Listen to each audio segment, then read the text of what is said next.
ভাই এবং ভাবিরা কেমন আছেন আপনারা? মনের খবর পাওয়া গেছে ভাই এবং ভাই ভালো আছে, সেই সঙ্গে শিং মাছও ভালো আছে। আপনারা দেখতে পাচ্ছেন আমাদের শিং মাছ। আমরা আসলে রাত্রিবেলা শিং মাছকে খাবার দেই।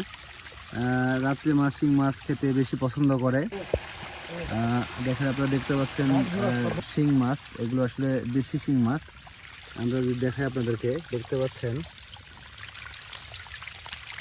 বর্তমান সময়ে শিং মাছ চাষ করে অনেকেই সফল হচ্ছেন। তবে সফল হতে গেলে অবশ্যই আপনাকে শিং মাছ সম্পর্কে টোটাল জানতে হবে।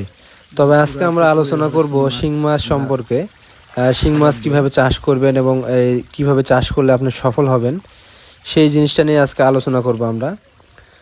প্রথমে আমরা আসলে যে শিং মাছটা আপনি দেখতে পাচ্ছেন, এটি হচ্ছে আমরা একটি 15% পুকুরে আমরা 4 কেজি রেনু দিয়েছিলাম। মিনিমাম 2 থেকে 2.5 লাখ বাচ্চা হবে শিং মাছ সফলভাবে আপনাকে চাষ করতে গেলে অবশ্যই পুকুর নির্বাচন এবং পুকুর প্রস্তুতি সম্পর্কে ভালোভাবে জানতে হবে।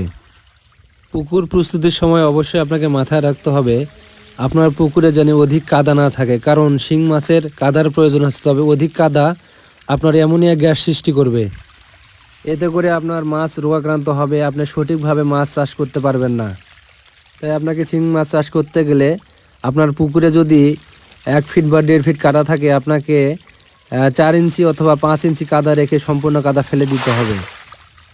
এরপরে আপনাকে পানি ঢুকানোর পরে আপনাকে শতাংশে পুকুরের প্রয়োজন অনুযায়ী 200 গ্রাম অথবা 500 গ্রাম হারে চুন প্রয়োগ করতে হবে।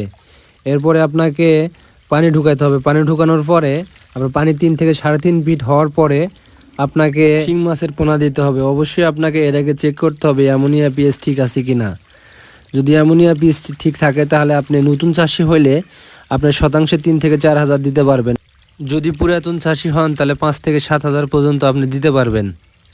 পোনা পরিবহনের সময় অবশ্যই মাথায় রাখবেন যাতে পোনা সঠিকভাবে পরিবহন করতে পারবেন। এই জন্য আপনি সবসময় 3 থেকে 4 হাজার লাইনের পোনা কিনবেন, কারণ ছোট পোনা এখনও তাদের কাটা হয়নি, আর কাটা না হওয়ার কারণে পরিবহন করার সময় কোনো অসুবিধা হয় না। বড় মাছের গায়ে কাটা থাকে, এই জন্য ক্ষতির সম্ভাবনা বেশি থাকে। আপনার পোনা পুকুরে ছেড়ে দেওয়ার পরে 3 থেকে 4 দিন খাবার দিবেন না, কারণ খাবার দিলে পোনা খাবার হজম করতে পারবেন না, আর হজম না করার কারণে আপনার পুকুরের মাছ ক্ষতি হওয়ার সম্ভাবনা থাকবে। প্রতি 1 মাস পর পর আপনি ডোজ করবেন। আপনার মাছ যত বড় হবে তত আপনি ডোজের সংখ্যা দিনের সংখ্যা কমাই দিবেন।